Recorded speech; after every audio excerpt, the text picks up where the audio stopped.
glitzy Hollywood movie,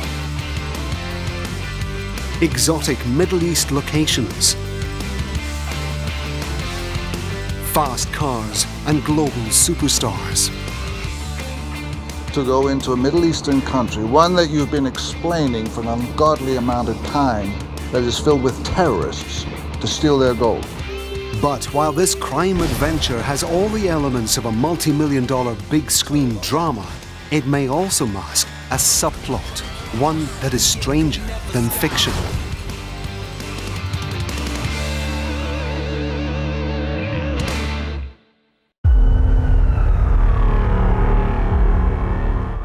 In June 2021, a new action movie called The Misfits premiered in United States cinemas.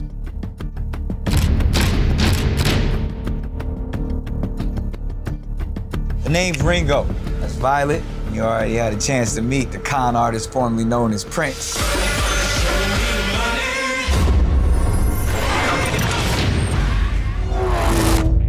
There's a star cast led by one-time James Bond actor Pierce Brosnan, supported by several big international A-list performers. Why isn't anyone saying anything? في أبو ظبي أتواجد في اليومين اللي فاتوا أبطال فيلم The Misfits. والحماس لهالفيلم بدأ من قبل 2 سنين ونص، واللي تأجل تصويره لأسباب مناخية. وقبل 3 شهور وصل فريق عمل كبير للإمارات لتحضير مواقع التصوير، وانضم لهم من شهر كل الممثلين. The film was lauded as a rare Arab-funded Hollywood production, shot mostly in Abu Dhabi, the capital of the United Arab Emirates. The storyline is about the Misfits, so-called terrorist crime fighters in an imaginary country called Jazeeristan. They're up against Arab group the Muslim Brotherhood. Jazeeristan bears some resemblance to Qatar, which until January 2021 was under blockade by 4 of its Arab neighbours, including the UAE, from where the film was funded. So he partnered with the Muslim Brotherhood, a local terrorist organization in some country called Jazeeristan. Abu Dhabi. His real name is Abdurrahman al-Naimi. Al Jazeera Arabic reporter Tamer Al-Mishal and his team have pieced together the behind-the-scenes story of how The Misfits was produced.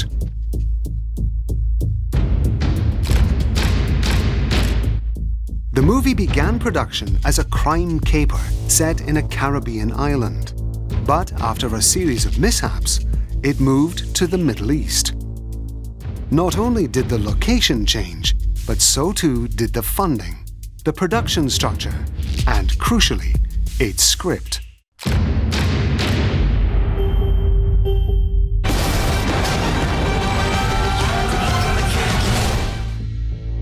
It all began in 2016 with an international filmmaker who had a vision for a global blockbuster movie.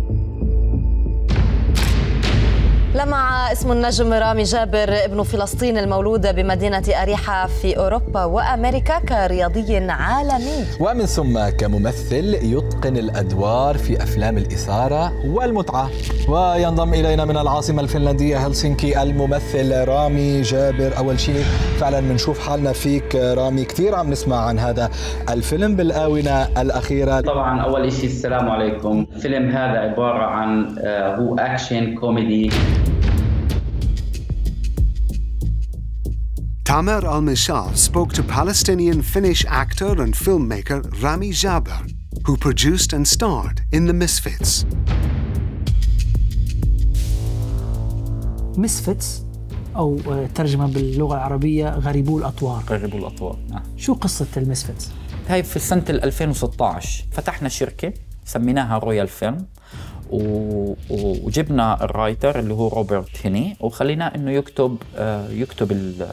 يكتب الفيلم. يعني أول درافت، أول مسودة لهذا الفيلم كتبت في 2016. 2016 نعم، أول مسودة كانت انكتبت يعني جهز السكريبت بال 2016. بعد ما خلصنا السكريبت كان توجهنا كان بورتوريكو. وشو صار في بورتوريكو؟ بورتوريكو وقتها كان صار الإعصار هذا اللي دمر الدنيا، قلنا أيوة كل اللي اشتغلنا عليه واللي صرفناه هناك راح. متى تم الذهاب إلى الإمارات؟ بال 2018 احنا بلشنا من 2016 يعني عامين بعد بورتوريكو؟ بعد بورتوريكو ضلينا عامين نمشي محادثات وتفاوض، وصلنا لأبو ظبي. رحلة طويلة قطعها منصور اليبهوني الظاهري، الرجل الذي جمع ما بين الكتابة والإخراج والإنتاج. يخطط منصور إلى الخطوة الأوسع، إيجاد اسم لامع في هوليوود. هو خلص العمل وعمل جميل جدا مميز في الطرح وفي كل شيء. And so the film moved production from Puerto Rico to Abu Dhabi. Mansour al-Yabhuni al-Dakhari is a well-established Emirati movie producer. Mansour, as he is known, brought funding to the table, and with money came influence over how the film was produced. It was at this point that the tone of the film changed. No longer was it a pure crime comedy. Its new focus included a neighbour of the UAE, the state of Qatar. دخلوا كشريك في الفيلم الشركة الإماراتية؟ بالضبط. بدهم يدخل بعقد التفاهم إنه بده يدخل الشريك. قلت له أنا عندي بس 30% بقدر أعطيك، لأنه الباقي هدول إحنا إلنا هدول، أنا 30% هدول حقهم 6 وقتها 6 مليون دولار. إجا منصور حكى لا أنا بدي أعطيك 6 مليون دولار بس بدي 40%. قلت له وقتها ضغطوا على الشباب وقلت مش مشكلة، المهم بدنا نعمل الفيلم. ما الذي حصل بعد ذلك؟ فتحنا شركة جديدة سميناها The Misfits LLC. 60% تملكها شركة R&G و40% تملكها الكلمة اللي مديرها منصور. بالضبط. وتفاجأت أنا إنه انفتحت شركة جديدة اسمها فيلم جيت ودخلت على الخط. فيلم جيت شركة إماراتية والكلمة كمان شركة إماراتية، والتنتين بيملكهم منصور. فتح الشركة الجديدة بعد الاتفاق هدفه ماذا كان؟ بده يسرق الفيلم. منصور كان بده ياخذ الفيلم لإله، يسيطر على الفيلم لحاله. كيف يعني بده يسيطر على الفيلم لحاله؟ شو عمل هو؟ نفس العقود اللي وقعناها مع الممثلين ومع البرودوسرز وقعها فيلم جيت. وقعت عقود مع الممثلين والبرودوسرز، يعني البرودوسرز وقعوا عقدين فيلم جيت وذا مسفيتس. أسسنا اللي هي مؤسسة الكلمة للإنتاج الفني، مقرها طبعا في أبو ظبي. The film was back in production, only this time with Mansour al-Dakhari calling the shots. As well as being an established filmmaker in the UAE, Mansour also holds several government posts, including in the Diwan, the chief ministry of the Crown Prince of Abu Dhabi.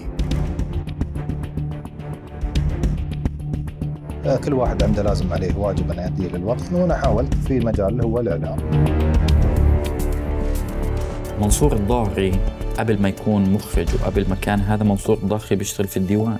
ديوان حاكم أبو ظبي. بيشتغل في الديوان، ديوان محمد بن زايد. وأصلا طول الوقت أصلا وينك يا منصور؟ أنا في الديوان. وينك هذا؟ أنا في الديوان. وين أنت؟ أنا في الديوان. وكل مرة أنا عند الشيخ محمد وأنا عند هون وأنا عند هون. منصور عمره ما إجا على الست. يعني إحنا كان عندنا التصوير تقريبا فوق قديش فوق 8 أسابيع في أبو ظبي. في أبو ظبي فوق 8 أسابيع، كل اللي إجاهم مرتين. طيب بالنسبة لمنصور في موضوع عدم تواجده في مواقع التصوير، من الذي كان يتواجد في مواقع التصوير من قبل الشركة؟ كان في شخصين يجوا ما نعرفش. أسأل أقول له مين هدول؟ قال لي yeah those from the secret service. Secret service? Why we need the secret service on set? The change of location to the UAE led to fundamental changes to the original script. A legal agreement was made in October 2018 between Mansour and the writer of the film, Robert Henney. This gave Mansour the right to make unlimited changes to the original script and to, quote, alter, add to, and/or delete from the film. It also gave Mansour the right to change both the characters and the plot lines. In return, Mansour would pay $50,000 to the writer. The writer would also get 2.5% of any net profits of the picture. With script control, this placed Mansour in the driving seat. You know, the difference between Filmgate and other production companies is that it's led by people who are not just producers, they're filmmakers, and Mansour has shown himself to be exactly that. He loves film. He loves writers, very specifically. He told me that. Filmgate and Mansour are best in class, and I'd be really excited to work with them again. Al Jazeera contacted the writer, Robert Henney, offering him the opportunity to respond. He did not reply. إذا قارنا بين The Misfits النص الأساسي، شو قصته كانت؟ هي عبارة عن ذهب بتملك للنازيين، عندهم ذهب مخبينه بمكان وموجود في مكان وموجود في سجن. طب هلا كيف بدنا ندخل السجن؟ هاي هي كانت القصة. يعني فيلم أكشن كان. أكشن فيلم أكشن عادي. وكيف تغيرت القصة الجديدة بعد دخول الإمارات والشركة الإماراتية؟ تبدل إنه السجن صار بدال موجود في ذهب ونازيين وهذا، إنه السجن هذا موجود في قطر، والشلص اللي هو الكاركتر تبع شلص إنه بيتعامل مع الحكومة القطرية اللي هو ملك السجن. ملك السجن، وبصيروا يطلعوا أشخاص من السجن تبع اللي موجودين هدول وينفذوا على عمليات إرهابية برا. وإحنا شغلنا الفيلم صار إنه إحنا شغلنا جايين ندخل على قطر ونسرق الذهب وعشان نوقف العمليات الإرهابية هاي.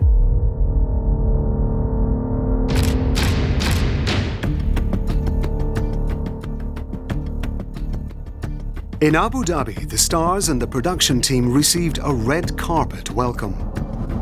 This document, in Arabic, is from Mansour's production company to the General Command of the Emirati Armed Forces, requesting military equipment to be used as action props for the movie.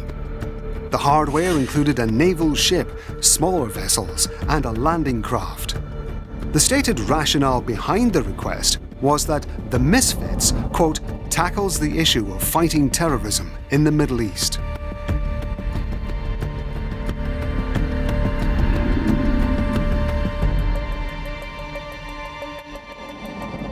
This permit from November 2018 by the UAE's National Media Council gave the green light for the team to film in any location in the UAE, except for military facilities and royal palaces.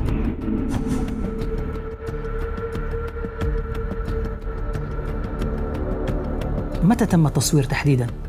ب 20/1/2019 وخلصنا ب 15/3/2019. هل كانت الأمور ميسرة مسهلة؟ كثير. احنا صورنا في صحراء دبي، وقتها حتى زارنا الشيخ محمد بن راشد المكتوم.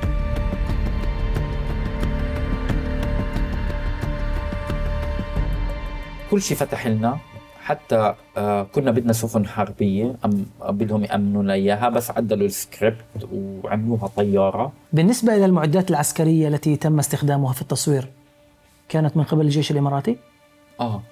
الطيارة اللي احنا طلبنا احنا نجيبها، الطيارة هي مش الكارغو، الأكبر من الكارغو، طيارة كبيرة طلبنا احنا بدنا نجيبها ووافقونا عليها. وهاي الطيارة هي طيارة واحدة كانت موجودة، طيارة واحدة بس هاي، وكانت وقتها قالوا لنا إنها موجودة في مهمة في اليمن وراح يطلعوا لنا إياها، يجيبوا لنا إياها على مطار في العين.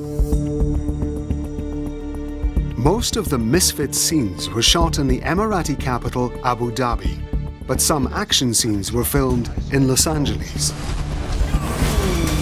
A specialist director, Avi Cohen, was hired for the car chase sequences. I was an action unit director, so I did all the Los Angeles chase scenes, all the action stuff in LA. هل عدد مشاهد التصوير في لوس أنجلس كانت كبيرة بالمقارنة مع التصوير الذي جرى في أبو ظبي؟ Well, I mean, my second unit we shot 2 days, so it's just a 5-minute chase scene. خلال التصوير هل لاحظت أي إشارة لأي موضوع سياسي مرتبط بقصة هذا الفيلم؟ No. It didn't seem like it was a film in any way that was portraying negatively anybody. هل شاهدت أي نسخة أولية أو نهائية من هذا الفيلم؟ I watched half of the first cut up to the chase scene. فيما شاهدت في هذه النسخة هل القصة حقيقية مرتبطة بأسماء حقيقية أم هي خيالية؟ Yeah, fictional story. لم يتم ذكر أي اسم دولة في هذه النسخة التي شاهدتها؟ I didn't hear any names, but I mean, I wasn't paying super attention, but I mean, I don't know. I just know that it was about a chase scene with the Middle East and America, and for me, didn't seem like a political film to me.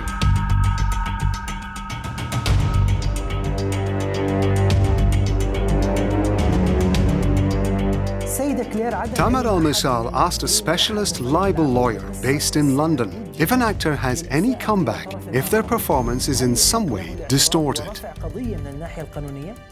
He may do, depending perhaps on the terms of the contract.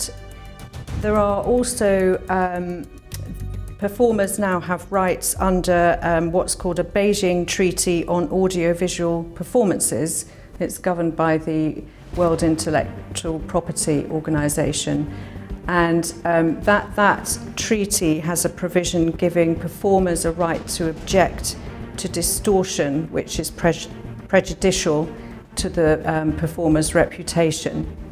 But I do think that in that situation, the actor ought to know before they get into it the nature of the film.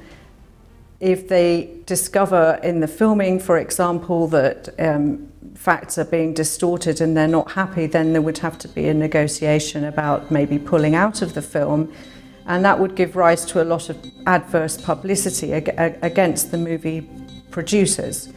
So I think it would be an unusual situation in any event.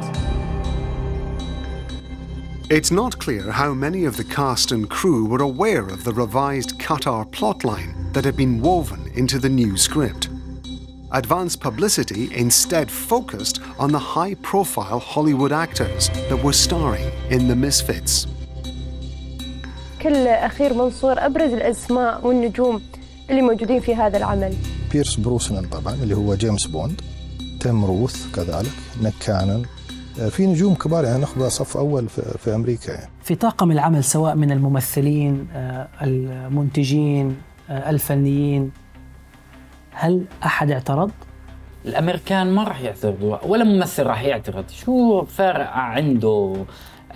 عمل عن دولة، هاي عندهم إشي عادي. هاي موقف الممثلين الآخرين العرب ما في أي ردود؟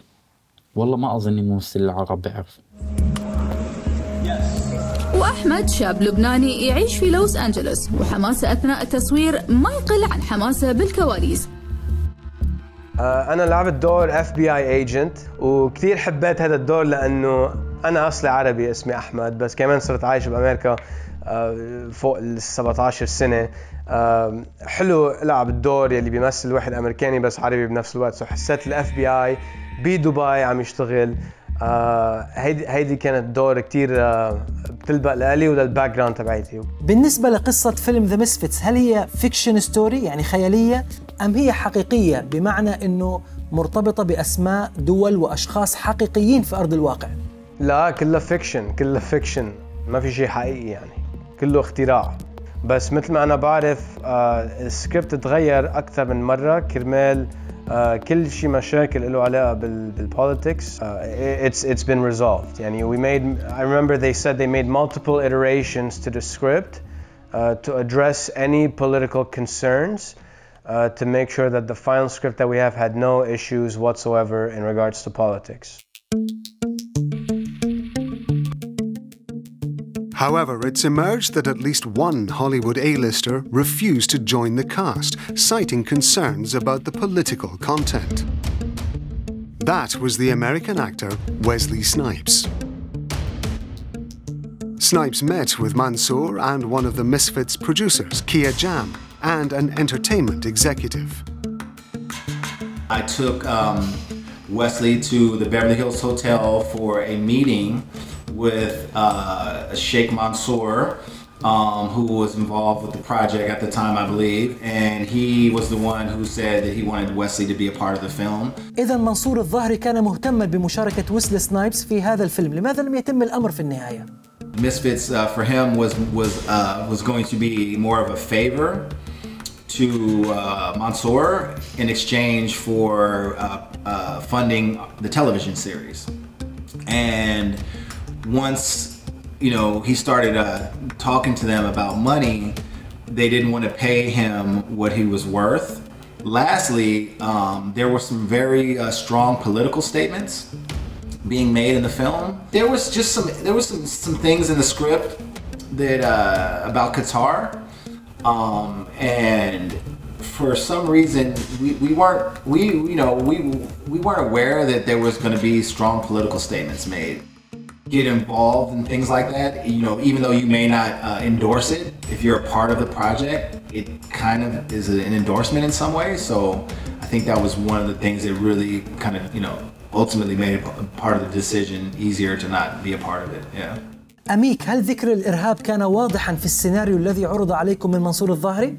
Yeah, that's the thing. That's what stood out. Like when it started to become like about terrorism and particular countries. تقصد قطر؟ Yeah, about Qatar. Yeah, and it's like ultimately, I don't know. I have one friend that's from Qatar, and he's a great guy. So like, and he makes music, So for me, like, I don't have a reference point to say, oh yeah, something's bad with Qatar. But this is again, when you start to see things like this in a script, it immediately creates a red flag because this is a political statement. And by you being a part of a project that has that strong of a political view towards a country, if you're not knowledgeable of the sensitivity or what's really going on, then it could ultimately be damaging to your career.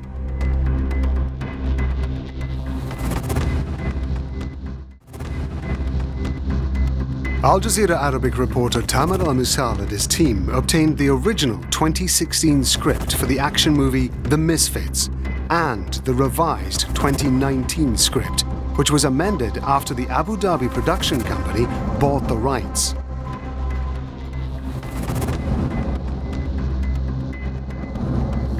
There are several key differences between the two.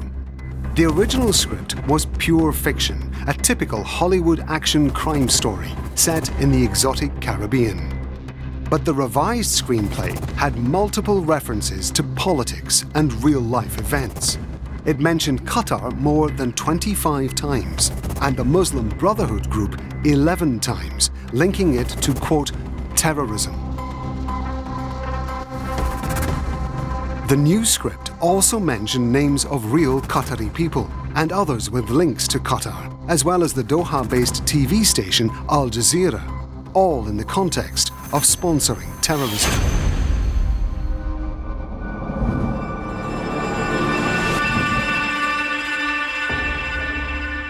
Before changing the script, the American producer Kia Jam emailed the director Rennie Harlin.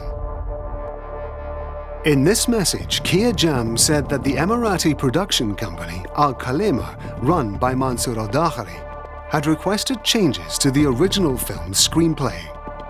Jam asked the director to look at the changes before sending them to the writer. The alterations included renaming a fictional character. His new name was Abdurrahman al-Noaimi. A man by the same name is a well-known human rights activist in Qatar. Another change was to introduce references to Khaled Sheikh Mohammed, described as, quote, the principal architect of the 9/11 attacks, and to say that, quote, at that time, he was living under the umbrella of the evil country, though the name of the evil country was not revealed. The email goes on to say, quote, I hope we got what I mean on this. The Emirati company also requested a boost for one role, that of a Sheikh al-Qaradawi, using the same name as a high-profile Islamic scholar living in Qatar. What a great experience I had working in Abu Dhabi and with Mansour. and his company Filmgate. I love that part of the world, and it truly was a great experience. Beautiful locations, Mansour's professionalism and the way he organized everything, how Filmgate worked, all that. It was just a all-around good experience. We got a lot of value for the money that we were spending. Tamer Al-Misal and his team sought to interview Kia Jam, the American producer. They also sent a request to the director, Rennie Harlan. Neither replied to the requests.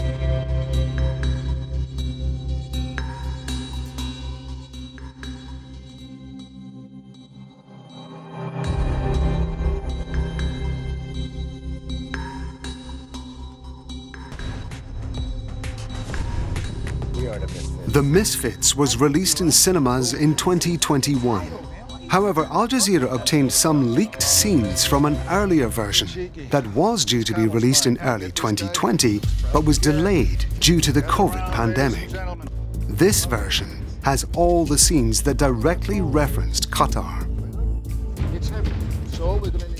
It shows lead actor Pierce Brosnan referring directly to Qatar in the context of sponsoring terrorism. This was my idea. Oh, listen to me. If any of this is true, contact the embassy in Qatar. Talk to a congressman. We tried. Qatar is an important U.S. ally. U.S. CENTCOM uses Al-Udeid Air Base to launch assaults in the Middle East. America doesn't need to ask too many questions, and Qatar doesn't need to find any answers. The Muslim Brotherhood is like Terror Incorporated. Terrorism generates a lot of cash. In this scene, which was replaced in the final version, 6 locations in Qatar are depicted as ISIL training camps.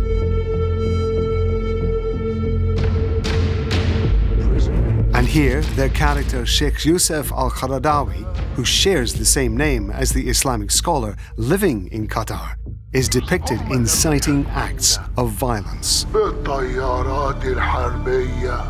بالدبابات بالصواريخ تبقى العمليات دي هي السلاح الوحيد.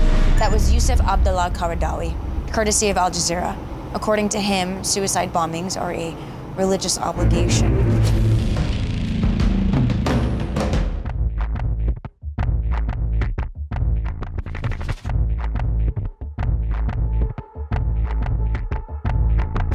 Although The Misfits was filmed in Abu Dhabi, the earlier leaked scenes showed several references to Qatar.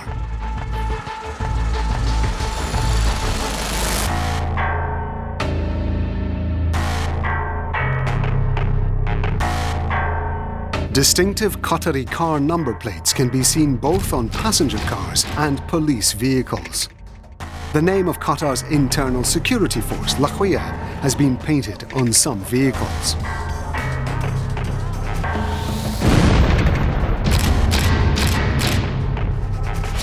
A crew like this landing at the Doha airport will attract attention. Yeah. Point remains the same. These leaked scenes also refer several times to Doha airport and to other areas, hospitals and shops in Qatar.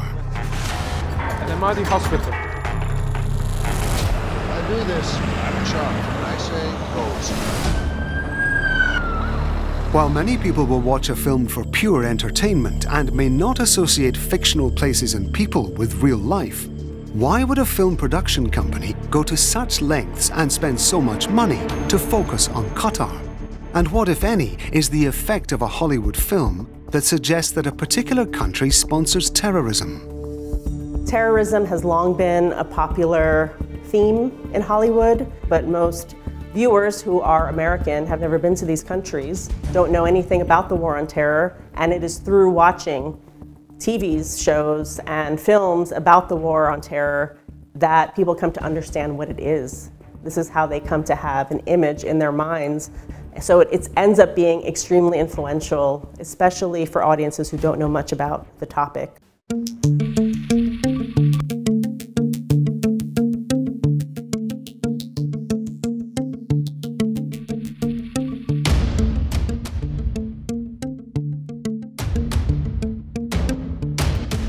At this point, while preparation for filming was well underway, Rami Jaber, the original producer, and his new Abu Dhabi partner, Mansour, fell out in a row over finance.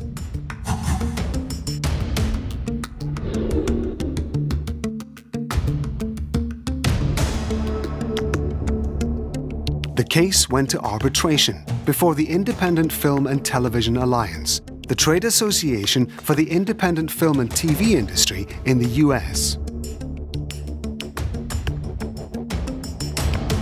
الاتفاق تبعنا انه لازم نفتح حساب بنك، والمبلغ يخش بحساب الشركه، ومن هناك تنصرف المبالغ اللي هي نصرف للانتاج. تفاجأنا حساب البنك مش راضي، ما فتح حساب البنك.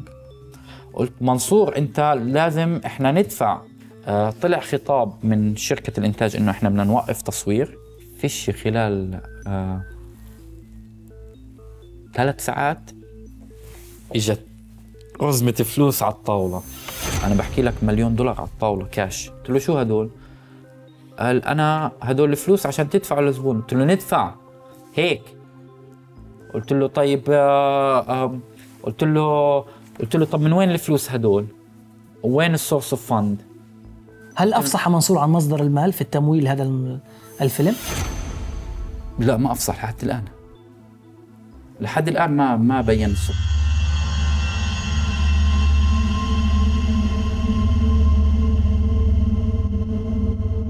Documents obtained by the Al Jazeera Arabic team may shed light on the source of funding for the film. The money trail shows a payment on the 25th of April 2019 to Filmgate, an established production company headed by Mansour al-Dakhari.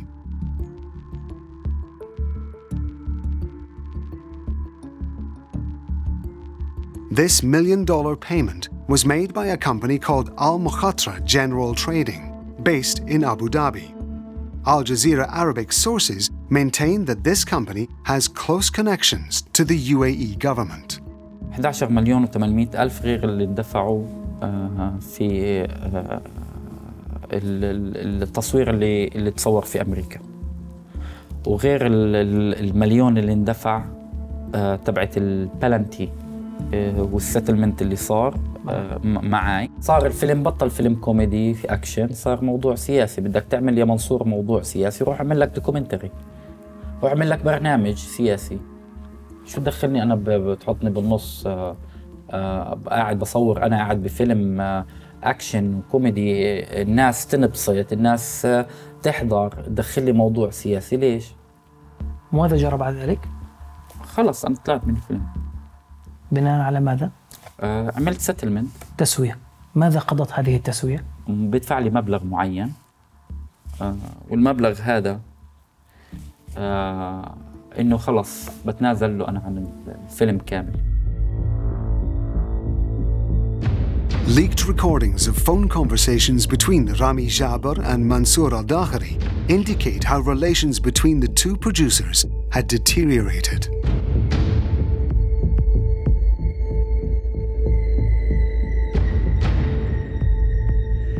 لا وصل شيء ولا هذا تكلم معه طيب. ولا غيره. طب ما كيف يا منصور بده يوصل إشي؟ كيف بده يوصل إشي وانت مش عامل اللي انا قلت لك عليه؟ عملت اللي انت قلت لك عليه قبل، مش قلت لك شيل اسم الدولة هديك؟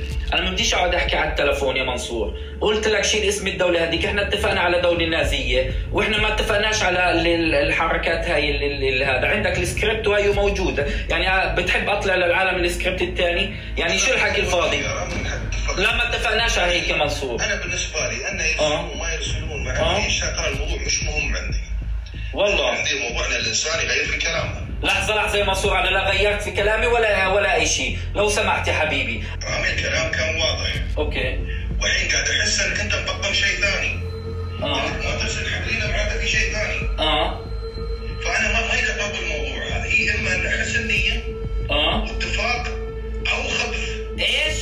ولا اسمع يا منصور، روح. Mansour left a voice message for Rami Jaber, urging Jaber to drop the legal arbitration hearing surrounding the Misfits. رامي حبيبي، أنت اللي قاعد تطلب فيه ما في شيء راح يطلع برا الكونتراكت اللي أنت تطالب فيه. أنا قاعد أعرض عليك زيادة. أنا يا أخوي أموري طيبة، ما عندي مشكلة، إن شاء الله 100 مليون دولار يا حبيبي، ما عندي مشكلة، مش موضوع تحدي، مش موضوع شيء.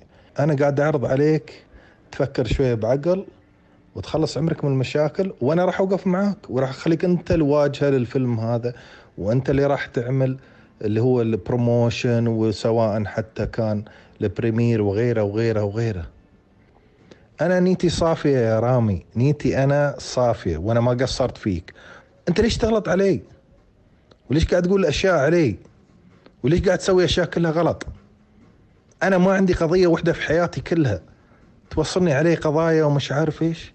ليش يا أخي؟ في النهاية كل هذا اللي قاعد تعمله راح يفشل. أنا عندي كل شيء، يعني أعرف كل شيء عنك يا رامي، ما له داعي هذا كله. ركز واهدى وشوف مصلحك يا حبيبي. يا أخي أنت لقيت واحد إنسان كويس وإنسان واصل وإنسان أموره طيبة، يا أخي صاحبه على أساس تسعد، مش تعانده بعد تفجر حالك. يعني والله العظيم ورحمة أبوي هذا آخر مكالمة بيني وبينك، أما أنك تعمل الصح أو أنه خلاص نوصل للآخر يعني. After the two producers settled their differences, another dispute was also resolved, but one much bigger than a movie. In January 2021, at Al Ula in Saudi Arabia, the blockade against Qatar by 4 neighboring countries, including the UAE, was lifted. The nations involved agreed to put aside their differences.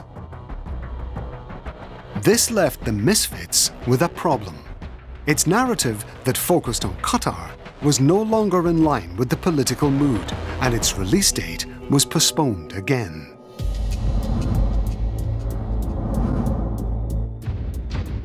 In Abu Dhabi, the 2020 version was hastily re-edited, and most direct references to Qatar were removed, although some did remain. Listen to me. If any of this is true, contact the embassy in Qatar. We tried. Qatar is an important U.S. ally. U.S. CENTCOM uses LUD air base to launch. Contact the embassy and talk to a congressman. We tried. Jazeera is an important U.S. The ally. main change was that the name of the country where the film was set was altered. Qatar and its fictional ISIL training camps became Jazeeristan. The prison, Doha Penal Institute, became the Dola Penal Institute. The scene with the fictional Sheikh al-Qaradawi was cut, as were any direct references to Al Jazeera TV. Thank you. I love you. I love you too. Guys. But Qatar was not completely airbrushed from the film. Some scenes showed characters arriving in so-called Jazeeristan and showed shots of the iconic Souk Waqif, a popular tourist attraction in Doha.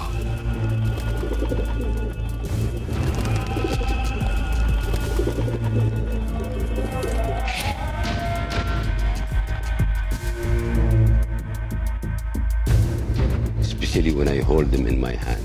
If I thought it was you, we would not be having this conversation. Not all Qatar number plates were removed, and several Qatari flags remained. For you, I need to show you something this way. It's extremely important and dangerous.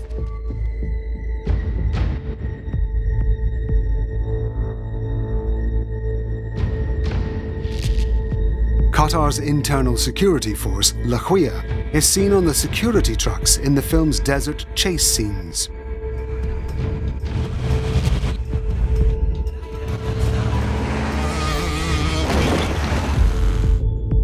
An image of the real Islamic scholar Sheikh Yusuf al-Qaradawi is seen next to an image of Qatar's emir with fake newspaper clippings about Qatar's alleged terror funding.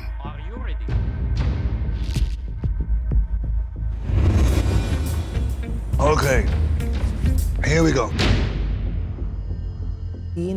Tamar al-Misal asked a legal specialist about the risks involved in making a film that names people without necessarily seeking their consent.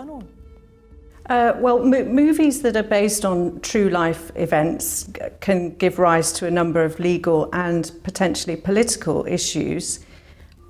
In theory, a an entity or a person or a group of people who are identified in a movie based on true events may have a potential for legal redress for defamation or infringement of privacy rights against the filmmakers.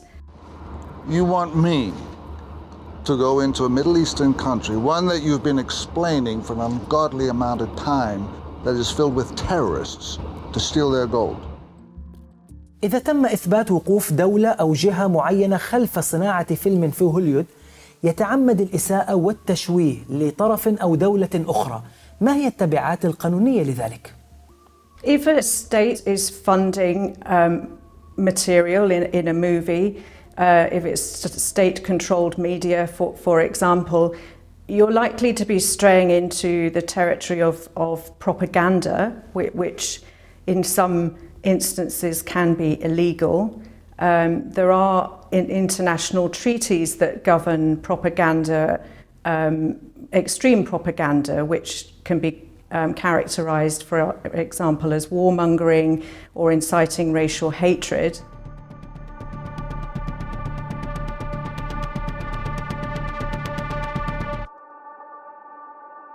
Many people say that Hollywood is just entertainment, but we see that it has really significant political impacts in shaping our perceptions, our policies, how we understand different people, and also different cultures.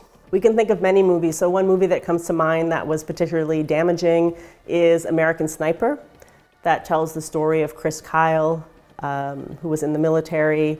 And there was a lot of controversy after the film premiered because on Twitter, some people said that watching the movie made them want to join the military to kill Arabs.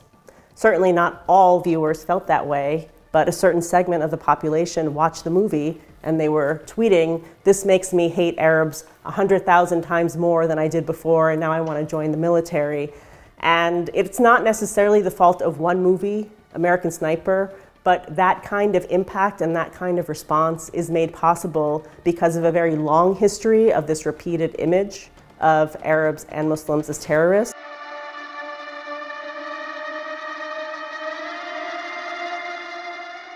People are extremely impressionable, and I think, the Middle East in general, like, it has got a reputation for harboring terrorists. In America, we've been told that, Muslims and, people from the Middle East are potentially terrorists. So I think in that sense, it's really unfair to put some of these political statements in a film that are maybe a little bit out of context, because as someone who's not knowledgeable of what is going on, it would be easy to manipulate me and maybe make me think that, someone from a particular region in the Middle East is a terrorist, and I think that's where things can get dangerous. Tamer al-Misal requested an interview with Mansour al-Dakhari to discuss the story behind the Misfits. Hello. السلام عليكم. عليك السلام. سيد منصور الظاهري. تفضل. معك تامر المسحال، مقدم برنامج ما خفي أعظم في قناة الجزيرة. الله يحييك. أخ منصور، إحنا بنعمل في قناة الجزيرة تحقيق حول فيلم ذا مسفيتس اللي أنتجته شركتكم فيلم جيت، وحابين نعمل معك لقاء إن أمكن. While Mansour initially agreed to be interviewed, in the end he declined to take Al Jazeera's calls. Al Jazeera English then contacted Mansour al-Dakhari, offering him the opportunity to respond to issues raised in this program. Mansour and Al Khalema Productions, through their lawyers, dispute the premise of the Al Jazeera film in its entirety. They also question the credibility and motivation of Rami Jaber. The story of the Misfits seems to be the story of a disinformation campaign that was ultimately overtaken by events. The 2021 agreement that ended the blockade of Qatar also put an end to the planned version of the Misfits. What was finally released was a watered-down film, one that has had limited box office success to date. In the end, the story of the making of the Misfits is just as dramatic, perhaps even more so, than the actual film.